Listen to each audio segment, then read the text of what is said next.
राष्ट्र सर्वप्रथम, राष्ट्र सर्वप्रथम, राष्ट्र सर्वप्रथम, राष्ट्र सर्वप्रथम। राष्ट्र सर्वप्रथम की बात ललित सुमन के साथ कार्यक्रम में आप सभी का स्वागत है। राष्ट्र सर्वप्रथम की बात ललित सुमन के साथ कार्यक्रम में हम आज आपको जो बताने जा रहे हैं वह जानकर आप दंग रह जाएंगे। भारत की राजधानी दिल्ली, जिसे आप यह भी कह सकते हैं कि विश्व की तमाम एम्बेसियां भारत की राजधानी दिल्ली में है।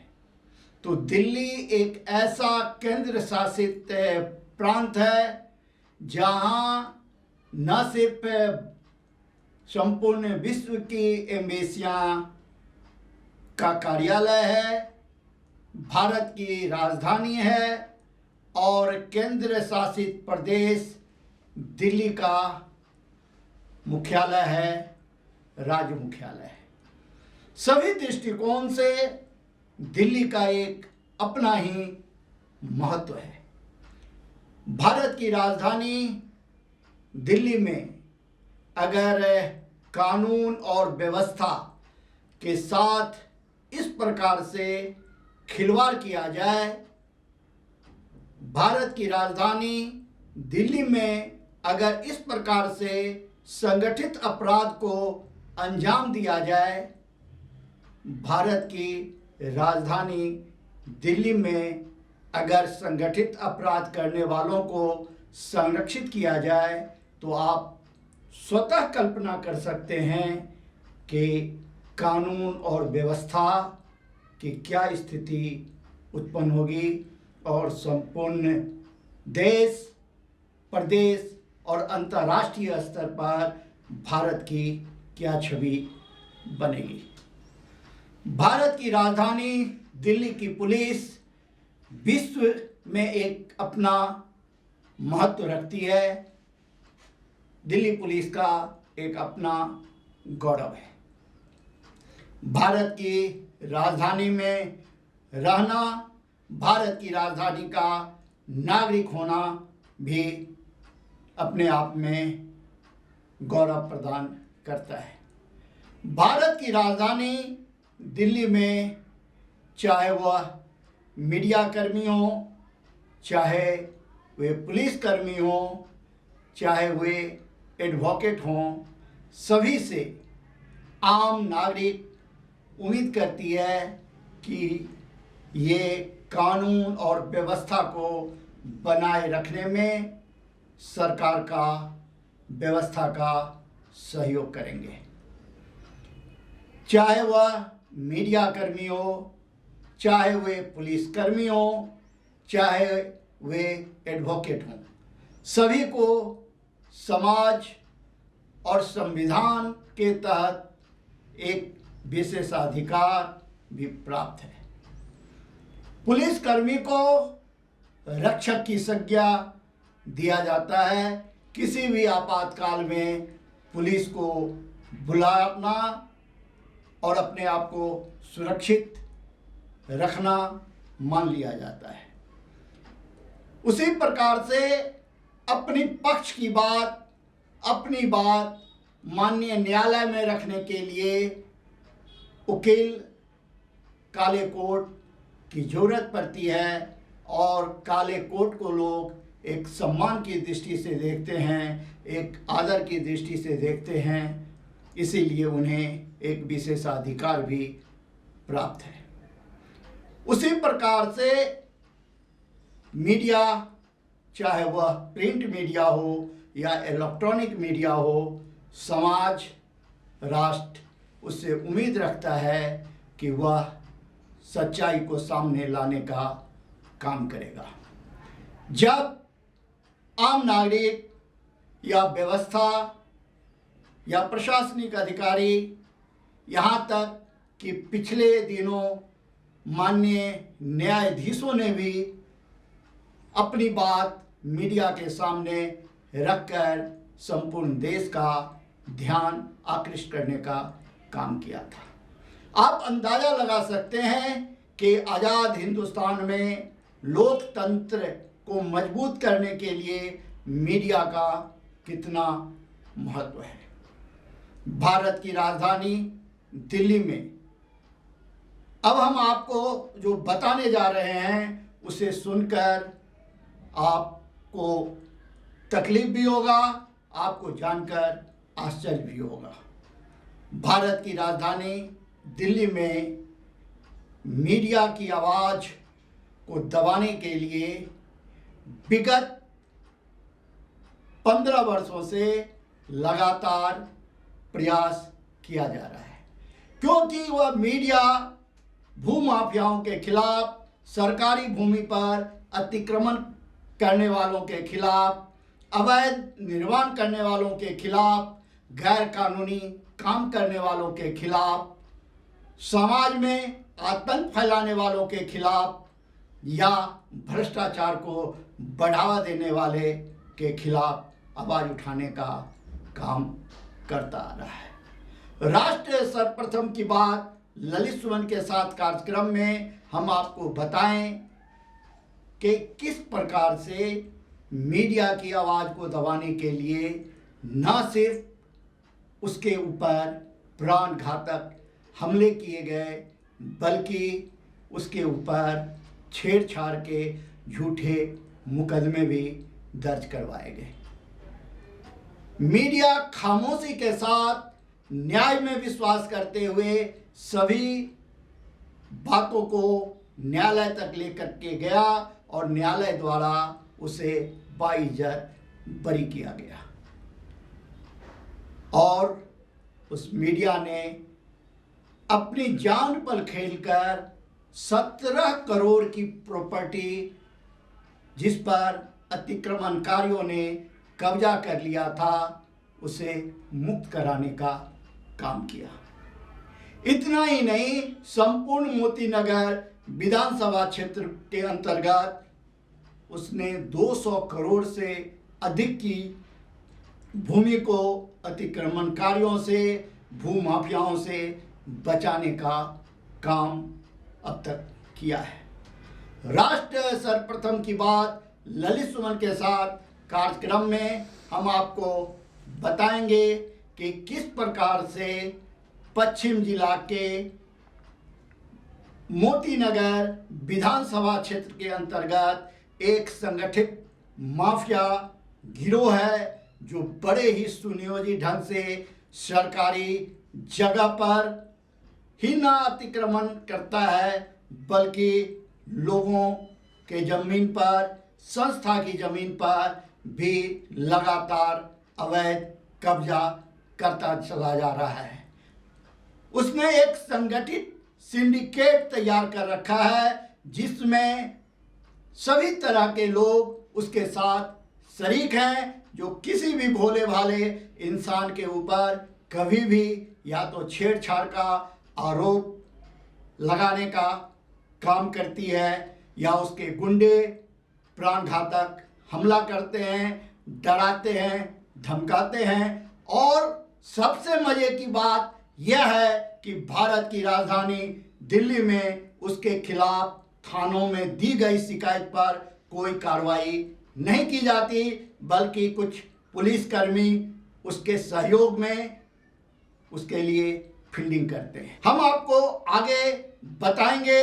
अभी समय है एक ब्रेक का, हम चलते हैं ब्रेक पर। ब्रेक के बाद फिर हम बताएंगे किस प्रकार भारत की राजधानी दिल्ली में यह संगठित अपराध हो रहा है। 22 वर्षों से प्रकाशित मदर इंडिया पत्रिका, पढ़ते रहे देश दुनिया की खबरों के लिए।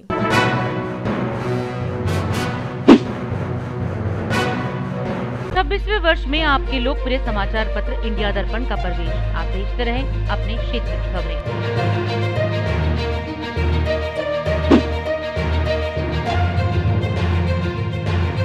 राष्ट्र सर्वप्रथम की बात ललित सुमन के साथ कार्यक्रम में ब्रेक के बाद आपका फिर से स्वागत है।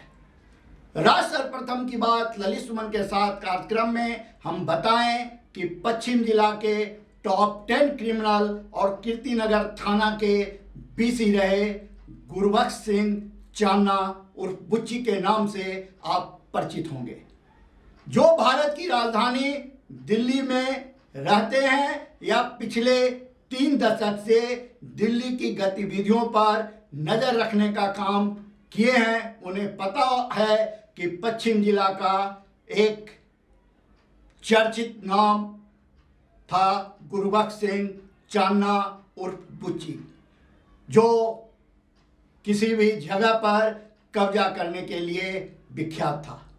असम से उल्फा की गोली से परेशान होकर भागकर अपनी जान बचाकर दिल्ली आए हुए सरदार भूपेंद्र सिंह मानसरोवर गार्डन में एक बैंकेट हॉल का निर्माण कर अपने परिवार का जीवन यापन करना शुरू किया था। तो गुरबख्श सिंह चान्ना और बुच्ची ने उससे उस समय एक कार की मांग की थी। उल्फा की गोली से पीड़ित वह व्यक्ति जो अपने परिवार के साथ जीवन यापन के लिए दिल्ली आया था, वह जब देने में असमर्थता व्यक्त की तो गुरबख्श सिंह चान्ना और बुच्ची ने एमसीडी के जेईओ के साथ मिलकर उस बैंकेट हॉल को 3 बार तुड़वाने का काम किया था, क्योंकि वह गाड़ी की मांग कर रहा था। बाद में कीर्तिनगर थाना पुलिस ने उसे गिरफ्तार किया था। यह रिकॉर्ड कीर्तिनगर थाना पुलिस में उपलब्ध होगा। इसी प्रकार से एसडीएम जब रिंग रोड पर पेट्रोल पंप के पास सरकारी जमीन को अतिक्रमण से मुक्त कराने के लिए आए थे तो गुरबख्श सिंह चान्ना वहाँ भी एसडीएम के साथ बदतमीजी करने का काम किया था।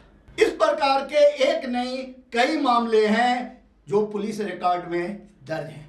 उसी के तर्ज पर उसके दोनों पुत्र प्रीतपाल सिंह चान्ना उर्फ मन्नू और युद्धवीर सिंह चान्ना उर्फ तन्नू आतंक का दूसरा नाम बन चुका है। उसे कोई राम रहीम कहकर पुकारता है तो कोई उसे यूपी का विकास दुबे तक बता रहा है, क्योंकि यह दिल्ली भारत की राजधानी में आतंक का एक ऐसा नाम है जो जब चाहे किसी के ऊपर प्राणघातक हमला करवा सकता है या जब चाहे किसी के ऊपर महिला खड़ा करवा करके छेड़छाड़ का मुकदमा दिल्ली के किसी भी कोने में किसी भी थाने में करवा सकता है या जब चाहे अपने काले कोटधारी सहयोगियों के माध्यम से किसी भी न्यायालय में उसके ऊपर मुकदमा दर्ज करवा सकता है, झूठी नोटिस भिजवा सकता है और मानसिक और आर्थिक रूप से परेशान कर सकता है। इस कुख्यात प्रीतपाल सिंह चान्ना और युद्धवीर सिंह चान्ना की दास्तान एक एक कर राष्ट्र प्रथम की टीम के सामने आने लगा है, जिसे हम आपको बारी बारी से बताएंगे। राष्ट्र सर्वप्रथम की बात ललित सुमन के साथ कार्यक्रम में आज हम आपसे यही विदा लेते हैं। आप अन्य खबरों के लिए राष्ट्र सर्वप्रथम वंदे मातरम के कार्यक्रम से बने रहें। नेशनल टीवी चैनल कात्यायनी पर राष्ट्र सर्वप्रथम वंदे मातरम, जाग उठा है भारत। 22 वर्षों से प्रकाशित मदर इंडिया पत्रिका, पढ़ते रहें देश दुनिया की खबरों के लिए।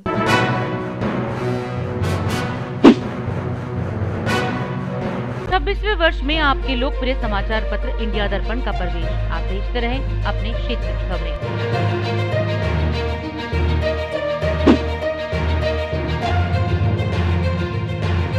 सीएम अरविंद केजरीवाल ने दिल्ली स्थित बाहुबली एन्क्लेव में रह रहे कोरोना योद्धा स्वर्गीय राकेश जैन के परिवार से मुलाकात की और दिल्ली सरकार की तरफ से उनके परिवार को 1 करोड़ रुपए की सहायता राशि का चेक सौंपा। इस दौरान उन्होंने मीडिया से बातचीत में कहा कि स्वर्गीय राकेश जैन हिंदू राव अस्पताल में लैब टेक्नीशियन थे। लोगों की सेवा करते हुए उन्हें खुद भी कोरोना हो गया। उनकी तबीयत खराब होने पर उन्हें मेट्रो अस्पताल में भर्ती कराया गया था, लेकिन उन्हें नहीं बचाया जा सका और वे शहीद हो गए। उन्होंने कहा कि किसी की जान की कीमत नहीं लगाई जा सकती, लेकिन मैं समझता हूं कि इस राशि से उनके परिवार को थोड़ी मदद मिलेगी। आपको बता दें कि दिल्ली सरकार ने ऐलान किया है कि वह स्वर्गीय राकेश जैन के बेटे को नौकरी भी देगी। गढ़वाल सांसद रह चुके तीरथ सिंह रावत उत्तराखंड के 9वें मुख्यमंत्री बने और तीरथ सिंह रावत ने सचिवालय स्थित कार्यालय में हवन पूजा के बाद अपने पद का कार्यभार ग्रहण किया। मुख्यमंत्री तीरथ सिंह रावत ने ट्वीट किया कि हमारी सरकार सबका साथ, सबका विकास, सबका विश्वास की सूत्र वाक्य पर आगे बढ़ेगी व जन भावनाओं का सम्मान किया जाएगा। बिहार सूचना एवं जनसंपर्क विभाग से मिली जानकारी के मुताबिक मुख्यमंत्री नीतीश कुमार ने बिहार के अनामिका, कमलकांत एवं हुसैन को साहित्य अकादमी 2020 के पुरस्कार मिलने पर उन्हें बधाई और शुभकामनाएं दी। मुख्यमंत्री श्री नीतीश कुमार ने Dagmara multipurpose hydro power project के प्रस्तुतिकरण के दौरान कहा कि तटबंध के आसपास रहने वाले लोगों की सहूलियत को भी ध्यान में रखना होगा। साथ ही उन्होंने कहा कि मुख्य बांध की मजबूती और सुरक्षा के प्रति सतर्क रहना होगा तथा कोसी नदी में होने वाली गाद की समस्या पर भी ध्यान देना होगा। बिहार के सुप्रसिद्ध हिंदी कवित्री श्रीमती अनामिका, मैथिली रचनाकार श्री कमलकांत झा एवं उर्दू साहित्यकार जनाब हुसैन उल हक साहब को वर्ष 2020 का साहित्य अकादमी पुरस्कार मिला है। माननीय मुख्यमंत्री श्री नीतीश कुमार ने प्रसन्नता व्यक्त करते हुए इन तीनों रचनाकारों को बधाई और शुभकामनाएं दी। उन्होंने कहा कि उनकी उपलब्धि पर संपूर्ण बिहार वासियों को गर्व है।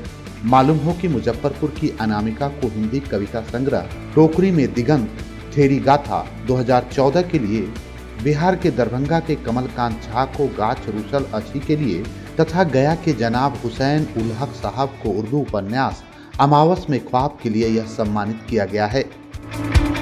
बेगूसराय के जिला पदाधिकारी श्री अरविंद कुमार वर्मा ने जिला कृषि कार्यालय परिसर में आयोजित 2 दिवसीय किसान मेला सह प्रदर्शनी का उद्घाटन किया। इस मौके पर उन्होंने किसानों के जैविक कृषि एवं जलवायु अनुकूल कृषि के साथ साथ सिंचाई की नवीनतम पद्धति को अपनाने की अपील की। सीतामढ़ी के जिलाधिकारी ने समरनालय परिसर से सूचना एवं जनसंपर्क की कला जत्था टीम को हरी झंडी दिखाकर रवाना किया। यह टीम चमकी बुखार से प्रभावित प्रखंडों के 108 महादलित टोलों में गीत, संगीत एवं नाटक के माध्यम से लोगों को जागरूक करेगी। अररिया के जिला पदाधिकारी प्रशांत कुमार सीएच की अध्यक्षता में जिला मत्स्य टास्क फोर्स की बैठक की गई। इस मौके पर उन्होंने मत्स्य पालन, बत्तख पालन एवं मखाना उत्पादन के क्षेत्र में बेहतर कार्य करने के लिए संबंधित पदाधिकारियों को कई आवश्यक निर्देश दिया। मधुबनी के जिला पदाधिकारी श्री अमित कुमार की अध्यक्षता में जिला स्तरीय सतर्कता एवं अनुश्रवण समिति की बैठक हुई। इस मौके पर विशेष कार्य पदाधिकारी, जिला कल्याण पदाधिकारी, अनुसूचित जाति एवं अनुसूचित जनजाति थाना प्रभारी और प्रखंड कल्याण पदाधिकारी उपस्थित रहे। बेतिया के जिलाधिकारी श्री कुंदन कुमार ने पंचायत आम निर्वाचन 2021 को निष्पक्ष एवं शांतिपूर्ण संपन्न कराने के संबंध में बैठक की। इस दौरान उन्होंने निर्देश देते हुए कहा कि निर्वाचन की पूरी प्रक्रिया में पूर्ण पारदर्शिता बरती जाए ताकि कहीं से भी किसी प्रकार की गड़बड़ी नहीं हो।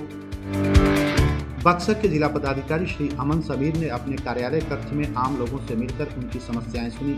इस दौरान उन्होंने कई मामलों के निपटारा हेतु संबंधित पदाधिकारी को आवश्यक निर्देश दिया। मधेपुरा के जिलाधिकारी श्री श्याम बिहारी मीणा ने उर्दू निदेशालय मंत्रिमंडल सचिवालय विभाग बिहार द्वारा निर्धारित कार्यक्रम के अनुसार कला भवन में फरोगे उर्दू सेमिनार एवं मुशायरा का उद्घाटन किया। जहानाबाद के जिलाधिकारी श्री नवीन कुमार ने आगामी पंचायत आम निर्वाचन 2021 की तैयारी के संबंध में सभी कोषांगों के पदाधिकारियों के साथ बैठक की एवं आवश्यक दिशा निर्देश दिया। मिथिला के केंद्र दरभंगा में होने वाले एम्स के निर्माण को लेकर राष्ट्र सर्वप्रथम की टीम ने दरभंगा के सांसद गोपाल जी ठाकुर से बातचीत की। मिथिला के केंद्र दरभंगा में जो एम्स का निर्माण होना है उसके लिए राज्य के पदाधिकारी और राज्य के माननीय मंत्री श्री मंगल पांडे जी कहे थे जो एक टेक्निकल टीम भारत की सरकार भेजें जो किसको कहाँ तोड़ना है, किसको कहाँ लाइन अप करना है। उस उद्देश्य से मैंने माननीय भारत सरकार के स्वास्थ्य मंत्री श्री हर्षवर्धन जी को पत्र दिया था और माननीय केंद्रीय राज्य स्वास्थ्य मंत्री श्री अश्विनी कुमार चौबे जी से मिलकर के कहा था जो एक टेक्निकल टीम दरभंगा एम्स के लिए भेजा जाए।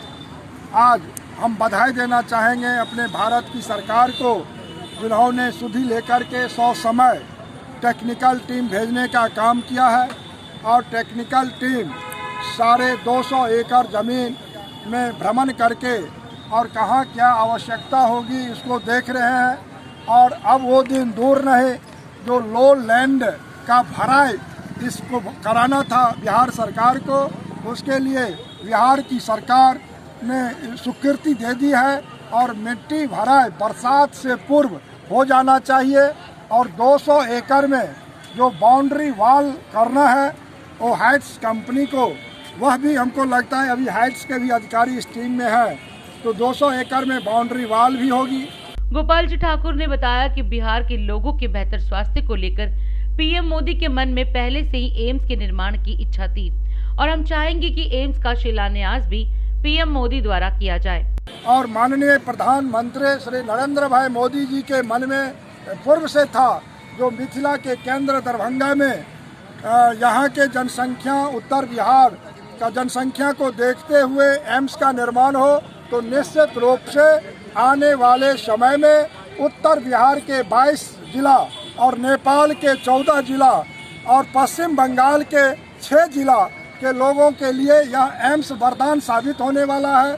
माननीय प्रधानमंत्री अपने कैबिनेट में 1264 करोड़ की लागत से 750 बेड का स्वीकृति करके दिए हैं। मिथिला में काफ़ी उत्साह है और उसका परिणाम भी आप देखे हैं।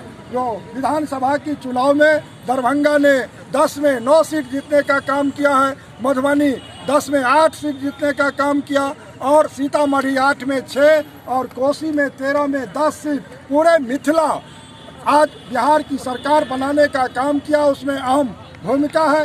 तो प्रधानमंत्री जी के प्रति लोगों में काफ़ी उत्साह है। प्रधानमंत्री जी यहाँ पर एक सुपर स्पेशलिटी अस्पताल 150 करोड़ की लागत से बनवाने का काम किए हैं। जहाँ हमारे यहाँ DMCH में असुविधा थी, हार्ट और न्यूरो का विभाग नहीं था, वहाँ सुपर स्पेशलिटी में सारे विभाग आकर के सारे डॉक्टर बैठे हुए हैं। उस OPD का भी हम तुरंत शुभारंभ कराने जा रहे हैं। और माननीय प्रधानमंत्री जी से हमने आग्रह किया है जो दरभंगा आकर के एम्स का शिलान्यास करें और यहाँ का जो उड़ान योजना से हवाई अड्डा है उसका विधिवत उद्घाटन करें और सुपर स्पेशलिटी अस्पताल का भी विधिवत उद्घाटन हो जाए, तो निश्चित रूप से स्वास्थ्य के जगत में दरभंगा हब बनेगा और वो अब दूर नहीं है। पत्रकारों से बातचीत के दौरान गोपाल जी ठाकुर से पूछा गया कि कब तक एम्स का निर्माण होने की संभावना है, तो उन्होंने बताया कि एम्स का निर्माण जल्द होगा। निश्चित रूप से काम में तेजी आएगी, काम होगा,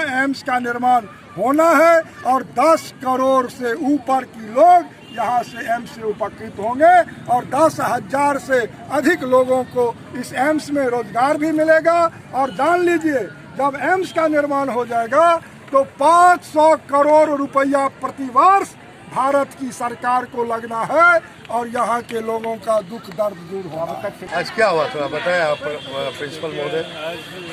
एम्स का तो प्रस्ताव पहले से गया हुआ था और मान्य भी हो गया है कि यहाँ एम्स बनना है, सारा सैंक्शन हो गया, पैसा भी सैंक्शन हो चुका है। तो आज इनका टेक्निकल टीम आया, 2 लोग यदि वहाँ से आए हैं और एक हाइट्स के रिप्रेजेंटेटिव हैं, जो तीनों लोग हैं वो भ्रमण करके यह देख रहे हैं कि कैसे इसका बाउंड्री दिया जाए, कि 200 एकड़ में बाउंड्री देना है, मिट्टी का फिलिंग करना है, कहाँ पर डीप है, कहाँ मिट्टी की ज़रूरत है, कहाँ नहीं है, किस भवन को हटाना है, यही मुआयना वो लोग कर रहे हैं। तो हम लोगों ने तो दे दिया है ज़मीन इनको, हम लोग मदद भी कर रहे हैं। कितना जमीन दिया है आप लोगों ने? हम लोगों ने 200 एकड़ इनको ज़मीन दे दी। तो कुल एम्स में कितने एकड़ में बन रही है? 200 एकड़ ज़मीन उनको मिलेगा, उसमें वो अभी जैसे फेज वाइज अपना बनाना चाहें, लेकिन 200 एकड़ ज़मीन उन्हें मिल गया है। जो उनका नीड है कि एम्स के लिए 200 एकड़ भूमि चाहिए, वो उनको मिल चुका है। 27 एकड़ ज़मीन DMCH के पास रह गया है, जिसमें कंडेंस्ड वे में 27 एकड़ को डेवलप करके DMCH को बनाया जाएगा। ये हमारे साथ दरभंगा मेडिकल कॉलेज के प्राचार्य KN मिश्रा साहब थे कि दरभंगा के सांसद गोपाल जी ठाकुर के नेतृत्व में दरभंगा के विकास के लिए जहां एक और नागरिक उड्डयन मंत्रालय में प्रयास कर दरभंगा से घरेलू उड़ान को प्रारंभ कर दी गई है, वहीं दूसरी तरफ एम्स के सफल निर्माण के लिए भी सांसद एड़ी चोटी एक किए हुए हैं। मैं मिहिर कुमार झा, DID न्यूज के लिए DMCH दरभंगा से। महाशिवरात्रि महाशिवरात्रि के पावन पर्व पर देश भर के सभी मंदिरों में धूम मची होती है, पर दरभंगा के राजकिला स्थित माधव ईश्वरनाथ महादेव मंदिर में अलग ही रौनक देखने को मिलती है, क्योंकि यहाँ 3 दिन लगातार भगवान महादेव का भजन कीर्तन होता है और मंदिर में आने वाले भक्तों पर महादेव के नाम की मस्ती चढ़ी होती है।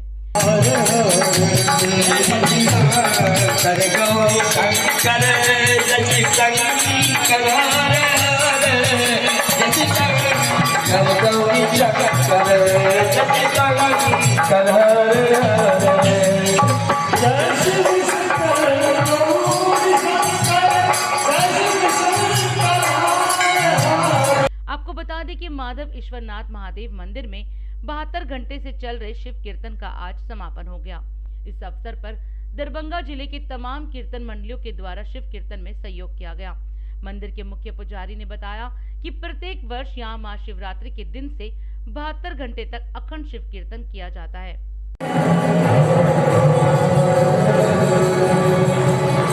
महाशिवरात्रि के दिन प्रारंभ हुआ 72 घंटे का महादेव जी का अष्टयाम अभी प्रारंभ है और आज अखंड महादेव संकीर्तन कार्यक्रम का समापन हुआ। दिल्ली के सरस्वती गार्डन स्थित सिद्ध महाकाली शनिधाम मंदिर में शनिवार को शनि अमावस्या के अवसर पर जागरण और भंडारे का आयोजन किया गया, जिसमें उत्तरी दिल्ली नगर निगम की स्थायी समिति की पूर्व अध्यक्षा व रमेश नगर निगम पार्षद वीना विरमानी और आस्था वेलफेयर सोसाइटी के चेयरमैन गुलशन विरमानी भी शामिल हुए।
वर्षों से प्रकाशित मदर इंडिया पत्रिका पढ़ते रहे देश दुनिया की खबरों के लिए।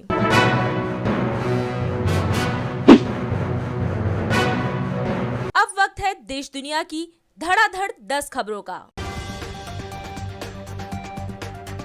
भारत में कोरोना मामले का ग्राफ चढ़ा, 24 घंटे में 25,000 से ज्यादा नए केस, 158 की मौत।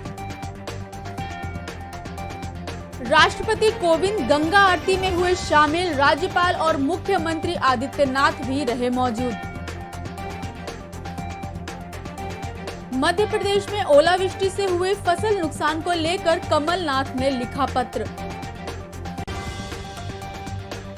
एंटीलिया केस में सचिन वाजे हुए गिरफ्तार, बीजेपी ने की नार्को टेस्ट करवाने की मांग।